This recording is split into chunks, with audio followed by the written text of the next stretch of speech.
आत्मदेव नामक ब्राह्मण और उनकी पत्नी धुंधुली संतानहीन थे।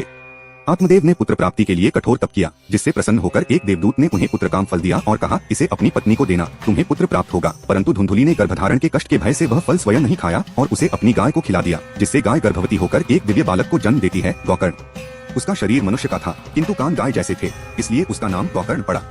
उसी समय धुंधुली की बहन के गर्भ से एक बालक उत्पन्न हुआ, जिसे धुंधुली ने धन देकर गोद लिया और अपना पुत्र बताया, वही धुंधकारी कहलाया। गोकर्ण बचपन से ही विद्वान, शास्त्रज्ञ और भक्तिभाव से युक्त थे, जबकि धुंधकारी अत्यंत पापी, क्रूर और व्यभिचारी निकला। अंततः उसकी पत्नी ने धन के लोभ में उसे रात में मार डाला, जिससे वह प्रेत योनि में चला गया। कुछ समय बाद गोकर्ण तीर्थ यात्रा से लौटे। एक रात उन्होंने अपने भाई की प्रेत ध्वनि सुनी, भाई मुझे भयंकर यातना हो रही है, कृपया मुझे मुक्ति दिलाओ। गोकर्ण ने सूर्यदेव से उपाय पूछा। सूर्यदेव ने कहा, यदि तुम श्रद्धापूर्वक श्रीमद् भागवत कथा का 7 दिन का श्रवण कराओगे तो प्रेतात्मा को मुक्ति मिल जाएगी। गोकर्ण ने गांव में सप्ताह भर का भागवत पाठ आरंभ कराया। धुंधकारी अदृश्य रूप में एक बांस के ऊपर बैठकर कथा सुनता। 7वें दिन जब कथा पूर्ण हुई तब बांस फट गया और धुंधकारी का प्रेत रूप विलीन होकर दिव्य तेजस्वी शरीर में परिवर्तित हो गया। आकाश से दिव्य रथ उतरा और आकाशवाणी हुई, गोकर्ण, तुम्हारे द्वारा सुनाई गई श्रीमद् भागवत कथा से तुम्हारे भाई धुंधकारी को मोक्ष प्राप्त हुआ है। धुंधकारी उस रथ पर बैठकर वैकुंठ लोक को चला गया।